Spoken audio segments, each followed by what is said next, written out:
मुआशी तौर पर पाकिस्तान पे ये तनकीद की जाती है कि पहले रोज़ से हमने कारखाने नहीं लगाए, ना हमारी कोई मसनूआत थी, ना हमने कुछ एक्सपोर्ट किया, ना इंडिजिनस किसी इंडस्ट्री को प्रमोट किया।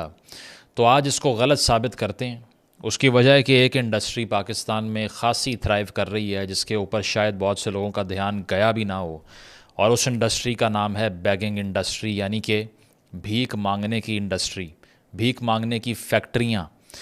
आपको याद होगा पिछले साल गज़नफ़र हुसैन नामी एक भिखारी जड़ांवाला से गिरफ़्तार हुआ था, जिसके अकाउंट से 3 करोड़ रुपए निकल आए थे। ठीक है। साथ साथ मुल्तान से भी एक शौकत नामी आदमी गिरफ़्तार हुआ या नोटिस पे आया, जिसने 1 करोड़ रुपए की इंश्योरेंस करवाई हुई थी अपनी। और जब उससे पूछा कि तुम करते क्या हो, तो उसने कहा भीख मांगता हूँ, काफ़ी सालों से मेरा ये प्रोफेशन है। इसके अलावा सोशल मीडिया पे डॉक्टर शाजिया नामी एक ख़ातून के इंटरव्यूज़ भी मौजूद हैं, जिसने ये कहा कि मेरी एक फ़ैमिली में शादी हुई जिनका बड़ा लग्जेरियस लाइफस्टाइल था। They used to live in massive mansions, और बड़ी बड़ी गाड़ियाँ थी उनके पास। तो मुझे कभी समझ नहीं आई कि वो करते क्या हैं। तो एक दिन मुझे आइडिया हुआ कि वो सब बैगिंग का एक नेटवर्क चला रहे हैं, भीख मांगने का। ये वो कहानियाँ हैं जिससे अंदाज़ा होता है कि शायद ये इंडस्ट्री इतना रेवेन्यू और इतना पैसा कमा रही है जितना मुझे और आपको शायद अंदाज़ा था ही नहीं। तो उसके लिए एक रिपोर्ट जब मेरे सामने आई तो पैरों के नीचे से ज़मीन निकल गई कि ये हो कैसे सकता है। दोबारा कंफर्म किया तो डॉन ने भी ये रिपोर्ट छापी हुई थी, जो पाकिस्तान का सबसे क्रेडिबल इंग्लिश पेपर्स में से एक है। रिपोर्ट के मुताबिक पाकिस्तान में टोटल 38 मिलियन लोग भीख मांगने के पेशे से मुंसलिक हैं, यानी कि तकरीबन 4 करोड़ लोग इस पेशे से मुंसलिक हो चुके हैं 24-25 करोड़ के मुल्क में। सही है। इसके साथ साथ आपने ख़ुद एक्सपीरियंस किया होगा, आप किसी भी पाकिस्तान के शहर में चले जाएं इस वक्त। बड़े शहरों की मैं अगर बात करूं तो इस्लामाबाद हो, इस्लामाबाद में थोड़ा कम है वैसे, लेकिन लाहौर हो, कराची हो, आपके लिए सड़क के किनारे गाड़ी रोक के कोई काम करना अजाब बन जाता है, क्योंकि चारों तरफ से, गाड़ी की चारों विंडोज़ की तरफ से ना, आपको लोग आकर नॉक करना शुरू कर देंगे, पैसे दे दो, ये दे दो, वो दे दो।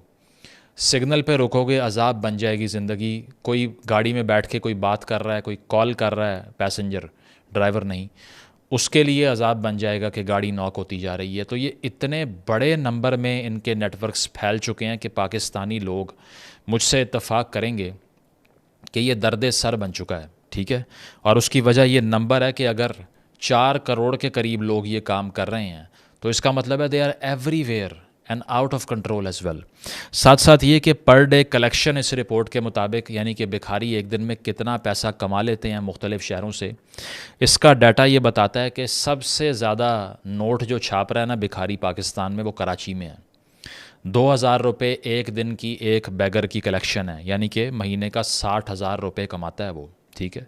This is more than many engineers in this country and many MPhil scholars in this country, जिनकी पहली तनख्वाह भी इतनी नहीं होती माशाल्लाह। लाहौर में एवरेज पर एक बैगर, यानी कि एक भिखारी, 1,400 रुपये रोज़ के कमा लेता है, थोड़े से कम कराची से। इस्लामाबाद में इस रिपोर्ट के मुताबिक एक भिखारी 950 रुपये कमाता है एक दिन के, यानी कि इस्लामाबाद वाले लोग ज़रा बेहतर तर्ज़ अमल इख्तियार करते हैं, पैसे कम देते हैं भिखारियों को। और उसकी एक और वजह भी है, सड़कें जितनी ख़राब है ना जिस शहर में, उतने ही ज़्यादा बैगर्स वहाँ पर हैं और कमा रहे हैं, क्योंकि सिग्नल्स नहीं हैं, ट्रैफिक का निज़ाम ठीक नहीं है। इसीलिए कहीं भी खड़े हो जाओ, रोड ब्लॉक कर दो, गाड़ियों की स्पीड स्लो हो जाएगी, मांगने के लिए आ जाओ। तो इसीलिए कराची की सबसे बदतरीन सड़कें हैं असल में, तो वहाँ बैगर ज़्यादा कमाता है, उससे कम लाहौर में और उससे कम इस्लामाबाद में। तो ये एवरेज बनती है मुल्क के तमाम बड़े शहरों की 850 से 900 रुपये की कलेक्शन।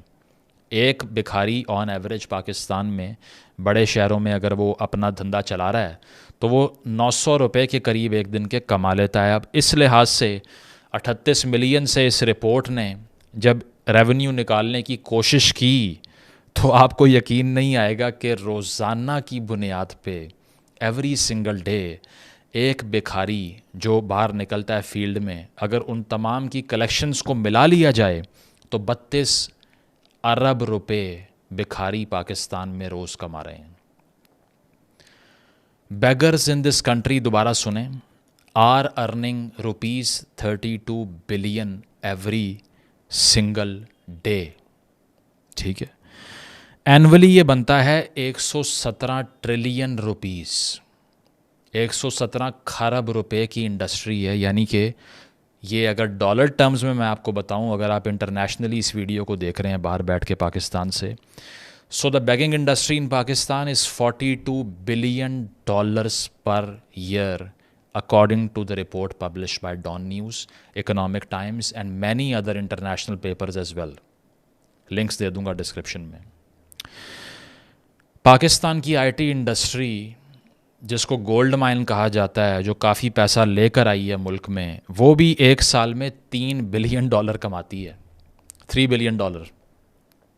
बैगिंग इंडस्ट्री कितना कमा रही है? $42 billion. This is almost 14 times more than IT industry is making per year. So what should I से? मैं क्या बताऊं आप लोगों को कि बच्चों को भिखारी बनाएं सॉफ्टवेयर इंजीनियर की बजाय। इसके साथ साथ अगर पाकिस्तान में ये कार्रवाइयाँ इतने खुलेआम चल रही हैं तो आप ये सोच रहे होंगे इसे कोई रोकता क्यों नहीं है। और अगर ये मैं आर्ग्यूमेंट करूं कि इसको बंद होना चाहिए तो लोग कहेंगे कि आपको शर्म नहीं आती कि जो लोग भूखे हैं या खा नहीं सकते, आप उनका रोज़गार बंद करना चाह रहे हैं। लेकिन ये पाकिस्तान के कानून की खिलाफ वर्जी है। ठीक है, 1958 के वैग्रेंसी ऑर्डिनेंस के लिहाज से अगर देखा जाए तो भीख मांगना और अपने बच्चों से भीख मंगवाने के जुर्म की सज़ा 3 साल की कैद है। कितने गिरफ्तार होते हैं? ना होने के बराबर। इसके अलावा पाकिस्तान में डॉन की रिपोर्ट ये कहती है, millions in Pakistan have resorted to begging as the sole source of income. They have also formed intricate networks beyond geographical boundaries. ये मैं आपको आगे चल के बताता हूँ। लेकिन ज़्यादा गैंग्स जो ऑपरेट कर रहे हैं, अब गैंग्स क्या हैं? गैंग्स ये हैं कि नेटवर्क्स होते हैं जो इलाके का तयन करते हैं कि किस सड़क पे कितने लोग खड़े होंगे। उनकी शिफ्ट्स होती हैं, उनका पिक एंड ड्रॉप होता है। ये जो हम और आप देखते हैं ना सिग्नल पे किसी के बाल ख़राब हैं, बुरी हालत है, these are disguised people, because वो अपनी असल हालत में आपके सामने नहीं आते। मोस्टली 99% उन्हें पिक एंड ड्रॉप दिया जाता है, छोड़ के जाते हैं, रात को लेके जाते हैं, कलेक्शन में आधा आधा बांट लेते हैं। ये हो रहा है आपके और हमारे साथ कि हमारी जेबों से पैसे निकाल के ये नेटवर्क चला रहे हैं यहाँ पे, और अपने बच्चों को और नस्लों को इस काम पे लगा रहे हैं। आगे चलें तो पाकिस्तान अनफॉर्चुनेटली, क्योंकि ये पाकिस्तान में $42 अरब की इंडस्ट्री है, तो फिर अगर इतनी बड़ी इंडस्ट्री मुल्क में हो तो उसकी एक्सपोर्ट्स तो होती हैं। तो इस इंडस्ट्री की भी एक्सपोर्ट्स, अब सुन लीजिए कि हम बैगर एक्सपोर्ट किस बड़े नंबर में कर रहे हैं। 30 जुलाई को यानी कि पिछले महीने सेनेट की standing committee on overseas Pakistanis and human resource, एक सेशन होता है सेनेट का। इस स्टैंडिंग कमेटी को बताया जाता है, कोट एंड कोट कह रहा हूँ, मेरे अल्फाज नहीं हैं, A staggering 90% of beggars arrested in foreign countries are Pakistanis, mostly gone there on pilgrimage visas to Saudi Arabia, Iran and Iraq. दुनिया भर में जितने भी भिखारी रिसेंट ईयर्स में, हालिया सालों में अरेस्ट हुए हैं, उसमें से 90% पाकिस्तानी हैं। और ये किस तरह बाहर चले जाते हैं भीख मांगने के लिए? पिलग्रिमेज के वीज़ास पे, यानी कि ज़ियारतों पे इराक़, ईरान और साथ सऊदी अरेबिया चले जाते हैं हज और उम्रे के लिए, और वहाँ जाके ये हरकत करते हैं। ठीक है, और ये सेनेट की कमेटी को ब्रीफिंग दी गई है, मेरी तरफ से नहीं, ओवरसीज़ पाकिस्तानीज़ की जो सेक्रेटेरिएट है उसकी तरफ से। इसके साथ साथ ये भी बताया गया कि अब जापान में भी ये धंधा शुरू हो चुका है, यानी कि पाकिस्तानी जापान जाकर भीख मांगने का एक नया प्रोग्राम शुरू कर रहे हैं। वहाँ पर भी ये केसेस सामने आ रहे हैं। जापानीज़ भी सोच रहे होंगे कि ये नया ट्रेंड जो है हमने प्रेडिक्ट नहीं किया था कि यहाँ पर आकर ये शुरू हो जाएगा।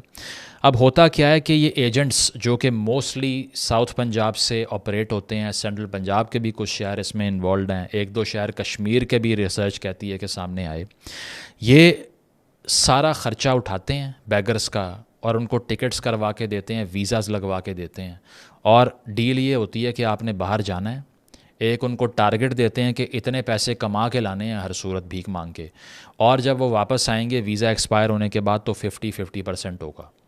तो एजेंट आपकी टिकट के पैसे देगा, बाहर भेजेगा, कलेक्शन का आधा वो अपनी जेब में डालेगा। ये है नेटवर्क। ठीक है, और इसके साथ साथ ये है कि 2023 में भी FIA की तरफ से तकरीबन 16 भिखारियों को मुल्तान की एक फ़्लाइट जो कि सऊदी अरब जा रही थी उससे अरेस्ट किया गया। अब FIA काफ़ी एक्टिव है आजकल, जिसकी मैं तारीफ़ करूँगा कि they are doing the right thing, but इसको एक अलार्मिंग स्केल पे करना पड़ेगा, ठीक है। इसके अलावा 2024 जुलाई में यानी कि पिछले महीने 2000 पासपोर्ट गवर्नमेंट ने ब्लॉक किए हैं और शनाख्ती कार्ड भी ब्लॉक किए हैं उन लोगों के जिसका ताल्लुक़ इस नेटवर्क से पकड़ा गया है, जो बाहर गए और बाद में डिपोर्ट हुए या वापस आए, आइडेंटिफाई हो गए। तो 2000 तो सिर्फ पिछले महीने पकड़े हैं, तो आप हिसाब लगाइए कितने बड़े नंबर में ये काम हो रहा है। और मोस्टली ये फ़्लाइट्स जिसमें ये लोग सवार होते हैं वो ज़्यादा जाती हैं मुल्तान से, क्योंकि वहाँ शायद स्क्रूटनी कम होती है, इसीलिए वो वहाँ का इंतखाब कर लेते हैं। इसके साथ साथ एक बड़े नंबर में पिक पॉकेट्स यानी कि जेब जो काटते हैं उन लोगों को जो पकड़ा गया अनफॉर्चुनेटली हरम के आसपास और साथ साथ होली साइट्स के आसपास, उसमें भी पाकिस्तानियों का नंबर बहुत बड़ा था। साथ साथ 12 अगस्त 2024 इस महीने यौम आज़ादी से 2 दिन पहले FIA ने इस्लामाबाद के एयरपोर्ट से 6 लोगों को अरेस्ट किया। वो भी उम्रा करने जा रहे थे और इंटेलिजेंस बेस्ड अरेस्ट हुआ ये कि आइडिया हो गया कि ये भी भीख मांगने जा रहे हैं, नेटवर्क पकड़ा गया, ठीक है। साथ साथ ये कि इंटीरियर मिनिस्ट्री ने ये बताया है कमेटी को कि पिछले 2 सालों के अंदर इन 2 ईयर्स ओनली हमने मुख्तलिफ़ फ़्लाइट्स पर छापे मार के 44,000 लोगों को ऑफलोड किया है। अब अगर आपको लग रहा है ना कि ये हवाई कहानी है कि इतने ज़्यादा बैगर्स पाकिस्तान में हो ही नहीं सकते, तो आप ये इनके अपने स्टैट्स देखिए इंटीरियर मिनिस्ट्री के कि उन्होंने सिर्फ 44,000 लोगों को तो पिछले 2 सालों में ऑफलोड किया है कि वो भीख मांगने जा रहे थे, पहले पकड़े गए, ठीक है, सस्पिशन की बुनियाद पर भी किया है। साथ साथ ये कि अभी सेनेट कमेटी को ये भी बताया गया कि सऊदी अरेबिया से एक अग्रीमेंट हुआ है पाकिस्तान का, जिसके तहत सऊदीज़ ने कहा है कि तुहानू खुदा दा वास्ता है ये मज़ीद बैगर्स यहाँ ना भेजें और लेस स्किलफुल लोग भी यहाँ ना भेजें। एक एग्रीमेंट हुआ है, ये भी सेनेट कमेटी को बताया गया। मैं अपनी तरफ से कहानी नहीं सुना रहा, तो वो भी तंग आके हाथ जोड़ रहे हैं कि इनको रोक लें किसी तरह, ठीक है। बहुत सी वीडियो सोशल मीडिया पे मौजूद हैं, बहुत से इन्फ्लुएंसर्स भी इस पे बात कर चुके हैं कि सऊदी अरेबिया में मुख्तलिफ़ जगहों पे बैठ के भीख मांगी जा रही है और जब पूछो तो पाकिस्तानी है, कैमरे के सामने आने के बाद भाग जाते हैं। साथ साथ सेनेट कमेटी को सिर्फ बैगिंग के हवाले से नहीं बताया गया, अनफॉर्चुनेटली ये भी बताया गया कि पाकिस्तान की लेबर फोर्स जो कि UAE की लेबर फोर्स का 15% बनता है, ये ख़बर तो TV पे भी चली है, ठीक है। 15% लेबर फोर्स है टोटल UAE में पाकिस्तान की, लेकिन जो लेबर फोर्स UAE में क्राइम करती है उसका 50% पाकिस्तानीज़ ने किया।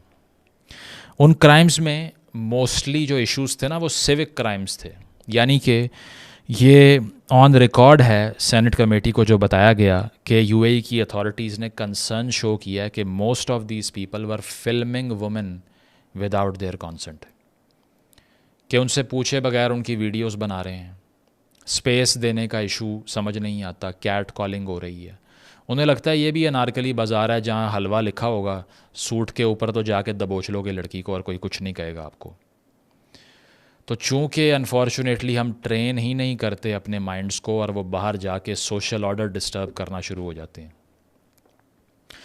तो ख़वातीन की वीडियोस बनाने की जो वायलेशंस हैं उसमें बेशतर पाकिस्तानी वहाँ पर हैं। इसके साथ साथ अगर देखा जाए पाकिस्तान का प्रेजेंट डाटा जो बताता है, जस्टिस प्रोजेक्ट पाकिस्तान 2023 की रिपोर्ट है कि 14,000 पाकिस्तानी जो ओवरसीज़ जेलों में हैं उसमें से 58% UAE और सऊदी अरेबिया में हैं। अपने इस्लामी भाइयों के ममालिक में जाके ये वायलेशंस करते हैं।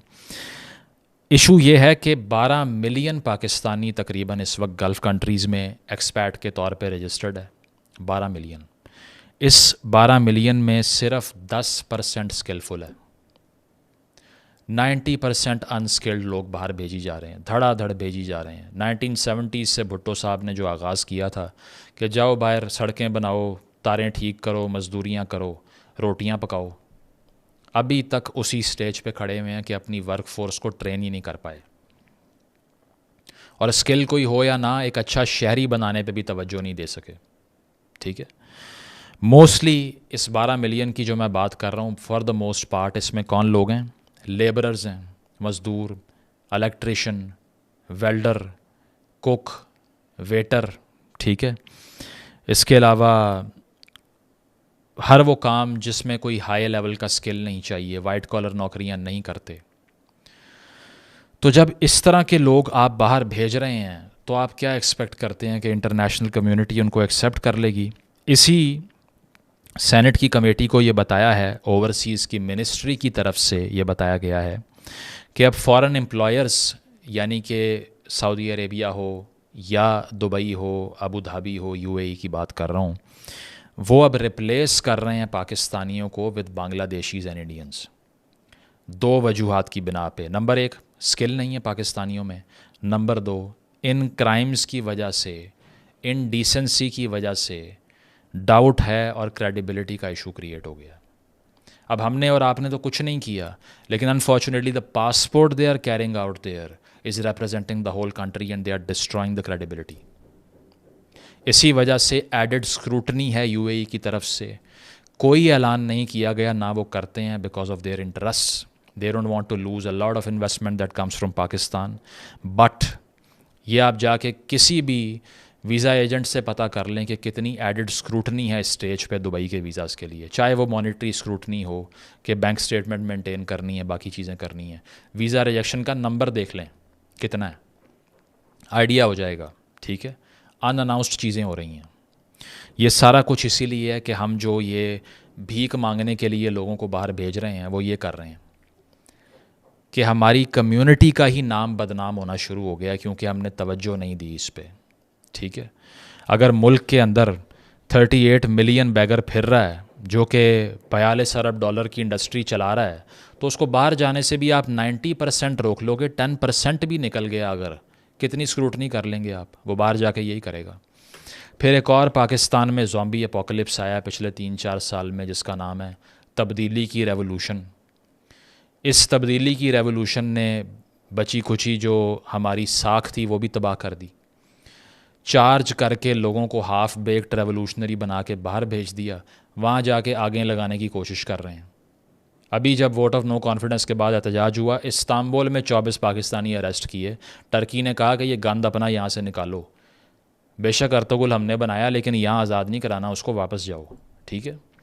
इसके साथ साथ ये कि यूएई के अंदर एहतजाज हुआ, वहाँ पर अथॉरिटीज़ ने वार्न किया कि बिल्कुल परमिशन नहीं है इसकी, यहाँ नहीं हो सकता, सही है। सऊदी अरेबिया के अंदर हरम के अंदर नारे लग गए, ठीक है। अभी रिसेंटली भी मैंने देखा है किसी, शायद कोई पॉलिटिशियन है या कौन है, उसको अरेस्ट किया गया है। काबा के सामने खड़े होकर वीडियो बना के खान साहब को रिहा कर दो और ये कर दो। तो इन एक्टिविटीज़ ने जो बाकी बचा था वो भी बर्बाद कर दिया। लंदन में आप देख लें, आप सड़क पे अगर चल नहीं सकते, अगर आपने ज़िंदगी में कभी तौहीने इमरान खान की है तो, अगर ये कर दिया ना आपने, तो आप सड़क पे अगर वॉक करेंगे आपके पीछे स्ट्रे एनिमल्स की तरह लोग आएंगे, आवाज़ें मारते हुए, वीडियोस बनाते हुए, गालियां देते हुए घर तक छोड़ के आएंगे आपको। और यूके के नेबरहुड्स में गोरे सर पकड़ के बैठे हुए हैं कि भाई ये क्या इंपोर्ट कर लिया हमने। तो बाकी कसर जो है वो इन लोगों ने निकाल दी। तो अब चीज़ ये है कि पाकिस्तान में सबसे पहले तो डिस्करेजमेंट लोगों की तरफ से होनी चाहिए, भिखारियों की, उसके बगैर कुछ ठीक नहीं हो सकता। दूसरी चीज़, एक डिस्कोर्स शुरू होना चाहिए कि इनको अरेस्ट किया जाए, मैस स्केल के ऊपर इनके नेटवर्क्स को पकड़ा जाए, जिन बच्चों का मुस्तकबिल बर्बाद हो रहा है उन्हें पकड़ा जाए। और सबसे बड़ी चीज़ ये है कि हमारा पासपोर्ट पहले ही दुनिया के टॉप 3-4 वर्स्ट पासपोर्ट्स में आता है। इसके साथ मज़ीद जुल्म होने से बचाइए, मज़ीद इंटेलिजेंस ऑपरेशन करिए। FIA जो काम कर रही है, अच्छा काम कर रही है, इसको मज़ीद तेज़ करना पड़ेगा। इन नेटवर्क्स को पकड़ना पड़ेगा जो रिपीटेडली इन लोगों को ढूंढ के बाहर भेजते हैं। शहरियों को डिस्करेज करना पड़ेगा कि इन्हें पैसे ना दीजिए। और सबसे बड़ी बात है कि स्किल देना पड़ेगा शहरी को, ताकि वो बाहर जाए तो कोई ऐसा काम करे जिससे एक कौम का इमेज ख़राब ना हो, किसी की जेब ना काटे, भीख ना मांगे। Thank you.